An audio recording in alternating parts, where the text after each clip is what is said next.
আপনার কম্পিউটারে প্রয়োজনীয় এবং পছন্দমতো ফন্ট যদি না থাকে তাহলে পছন্দমতো এবং প্রয়োজনীয় ফন্ট কিভাবে আপনি ডাউনলোড করে ইনস্টল করতে পারেন সে সম্পর্কে আজকের ভিডিও।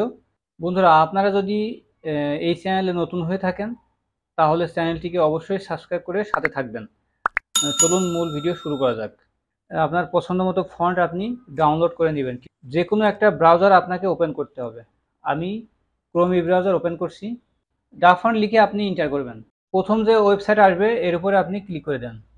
এখানে আপনি দেখবেন অসংখ্য ফন্ট শো করছে। আপনার পছন্দ মতো ফন্ট আপনি এই ডাউনলোড, ডান পাশে যে ডাউনলোড লেখা আছে এখানে আপনি ক্লিক করে দিবেন। তাহলে ফন্টটি ডাউনলোড হয়ে যাবে এবং এরপরে আপনি এটাকে মিনিমাইজ করে দেন। দিস পিসির উপরে ক্লিক করে দেন, ডাউনলোড ফোল্ডার উপরে ক্লিক করে দেন।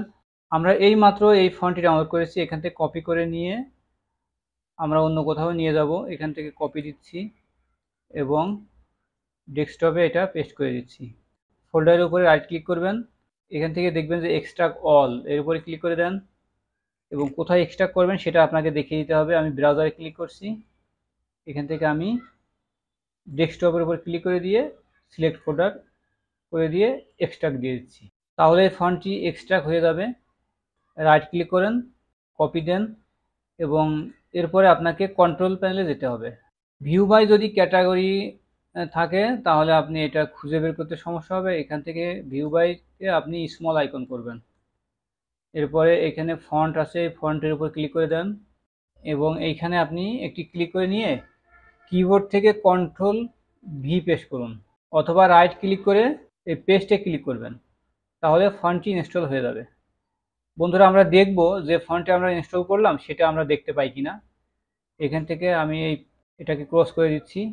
এরপরে আমি ওয়ার্ড ফাইলে যাচ্ছি, টাইপ করার পর এটা মার্ক করেন, মার্ক করার পর এখানে লিখুন ব্যানিড্রম ট্রিপ দিয়ে এন্টার করুন।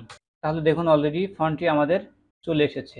বন্ধুরা, এইভাবে আপনি যে কোনো ফন্ট যদি আপনার নাম জানা থাকে তাহলে আপনি খুব সহজেই ডাউনলোড করে ইনস্টল করতে পারবেন। বন্ধুরা, এই ভিডিও যদি আপনার ভালো লাগে তাহলে একটি লাইক করে দিন।